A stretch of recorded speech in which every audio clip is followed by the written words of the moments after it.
अस्सलाम वालेकुम। कुछ दिन पहले का वाकया है कि टाइटैनिक का मलबा देखने वाले शहजादा दाऊद और उनके बेटे समेत 3 और लोग इस दुनिया से रुखसत हो चुके हैं।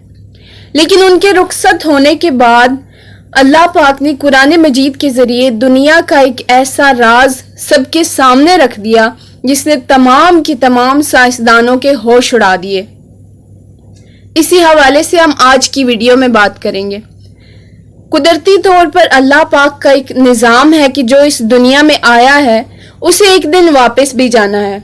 हर किसी का अपना अपना वक्त मुकर्रर है, किसी ने पहले जाना है और किसी ने बाद में, लेकिन जाने वाले अपने जाने के बाद कोई ना कोई ऐसा सबक जरूर छोड़ जाते हैं जो इंसान के होश उड़ा दे। मजीद के जरिए पूरी दुनिया पर समुंदर की गहराई का जो राज जाहिर किया है, इसे हम तो क्या साइंसदान भी 1440 साल तक समझ नहीं पा रहे थे। हकीकत में ये हमारे लिए बहुत बड़ी कामयाबी है। दरअसल अल्लाह पाक कुरान मजीद की सूरह नूर की आयत नंबर 40 के अंदर फरमाता है, इनकी मिसाल ऐसे है जैसे किसी गहरे समुंदर के अंदर फैले अंधेरे कि समुंदर को एक मौज लहर ने ढांप रखा हो, जिसके ऊपर एक और लहर हो, फिर इसके ऊपर बादल हो, गर्ज ऊपर तले अंधेरा ही अंधेरा हो। अगर कोई अपना हाथ बाहर निकाले तो उसे भी देख ना पाएगा, और जिस शख्स को अल्लाह नूर ही अता ना करे उसके लिए कोई नूर नहीं। अगर हम गौर करें तो इस आयत में कितनी गहरी मिसाल दी गई है। समुंदर की गहराई, वो राज जिन्हें आज जदीद तरीन टेक्नोलॉजी की मदद से मालूम किया जा रहा है, इनका जिक्र आज से 1400 साल पहले अल्लाह ने कुरान में कर दिया है। हाल ही में शहजादा दाऊद की आबदोज गायब होने पर अमेरिका की तमाम मिलिट्री और नेवी टीमों का समुंदर में ऑपरेशन चल रहा था। उनका कहना था कि हम कैसे समुंदर की इतनी गहराई में उनकी बॉडी को तलाश करें, क्योंकि अगर हम किसी तरह उस जगह पहुंच भी जाएं तो वहां इस कदर अंधेरा है कि हमें उनकी बॉडी और बाकी चीजें तो दूर की बात, अपना हाथ भी दिखाई नहीं देगा। आज जो राज अमेरिकन मिलिट्री के जरिए सामने आया है, उन्हीं राजों को 1440 साल पहले कुरान मजीद में बयान कर दिया गया था।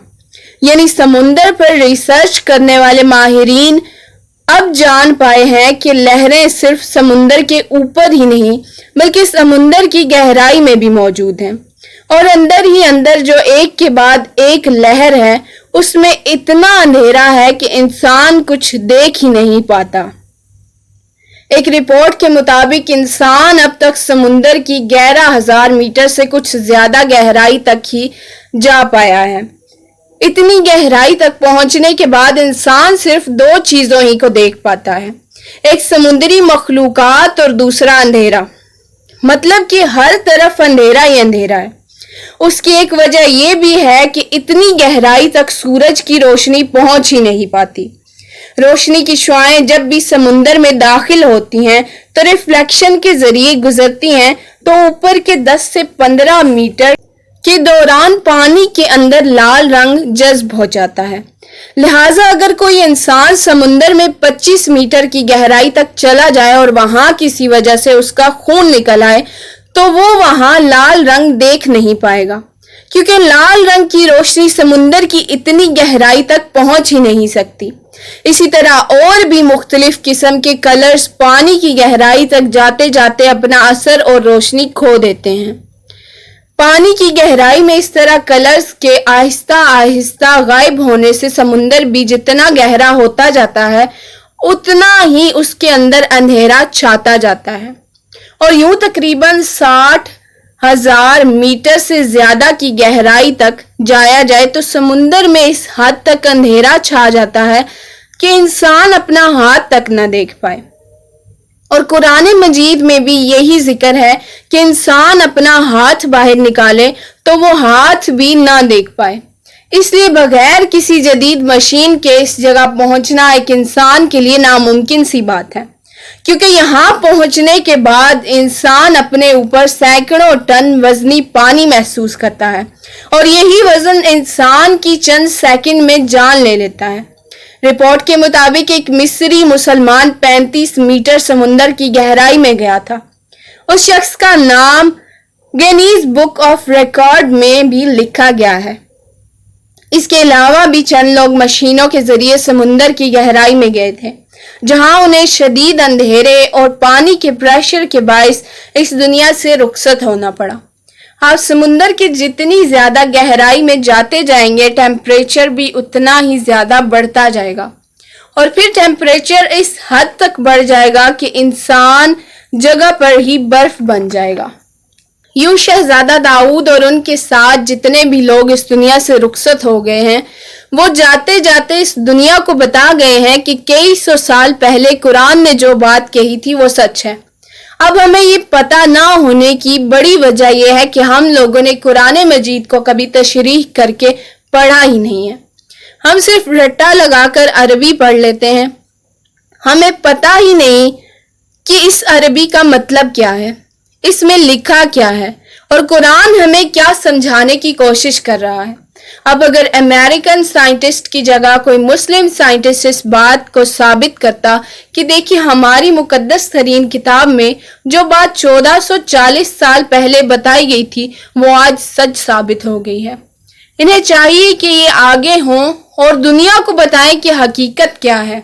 ہو سکتا ہے کہ اس دنیا میں جو نان مسلم سائنٹسٹ ہیں وہ بھی ایمان لے آئیں۔ اس میں کوئی شک نہیں کہ اللہ نے اس دنیا کو خوبصورت انداز میں بنا کر یہ بتایا ہے کہ اس میں ایسی ایسی نشانیاں ہیں جنہیں دیکھ کر غیر مسلم بھی اسلام لے آئیں۔ ان میں سے کچھ نشانیاں زمین پر ہیں اور کچھ آسمان پر ہیں۔ اسی طرح الاسکا میں موجود ایک ایسا سمندر بھی ہے جہاں اللہ پاک کی قدرت کا کرشمہ دیکھ کر انسان کا ایمان تازہ ہو جاتا ہے۔ یہ ایک ایسی جگہ ہے جہاں دو سمندر آپس میں ملتے ہیں۔ یہاں حیرت کی بات یہ ہے کہ یہ دو سمندر آپس میں ملتے ضرور ہیں لیکن ان کا پانی آپس میں نہیں ملتا۔ سمندر کے درمیان قدرتی طور پر ایک لائن بچھی ہوئی ہے، ایک طرف کے پانی کا رنگ الگ اور دوسری طرف کا الگ ہے۔ ایک ہی جگہ دونوں پانی ہونے کے باوجود یہ آج تک آپس میں مکس نہیں ہو پائے اور اپنا اپنا رنگ بنائے ہوئے ہیں۔ ایک پانی گلیشیئر سے نکلتا ہے جو ہلکے نیلے رنگ کا دکھتا ہے، جبکہ دوسرا پانی ندیوں سے آتا ہے جو گہرے نیلے رنگ کا نظر آتا ہے۔ اس سمندر کی نشانی بھی ہمیں قرآن مجید کی سورہ رحمان میں یوں پڑھنے کو ملتی ہے کہ اس نے دو ایسے سمندر بہائے جو دیکھنے میں ملے ہوئے لگتے ہیں لیکن ہے ان میں روک، جو ایک دوسرے پر بڑھ نہیں سکتے۔ تو تم اپنے رب کی کون کون سی نعمتوں کو جھٹلاؤ گے؟ بے شک یہ اللہ کی قدرت کا کرشمہ ہے جو کسی کے بھی ایمان کو تر و تازہ کر دیتا ہے۔ بالکل اسی طرح کا ایک معجزہ سمندر کی گہرائی میں بھی دیکھا گیا تھا، جیسے نظروں کے سامنے دیکھنے والوں کے رونگٹے کھڑے ہو گئے، دو تک نہ مٹ سکا۔ سبحان اللہ۔ ویڈیو پسند آئی ہو تو لائک، شیئر، کمنٹ ضرور کیجیے گا۔ چینل کو سبسکرائب کر لیجیے اور بیل آئیکن کو پریس کر دیجیے تاکہ ہر آنے والی نئی ویڈیو آپ تک بر وقت پہنچے۔ جزاک اللہ۔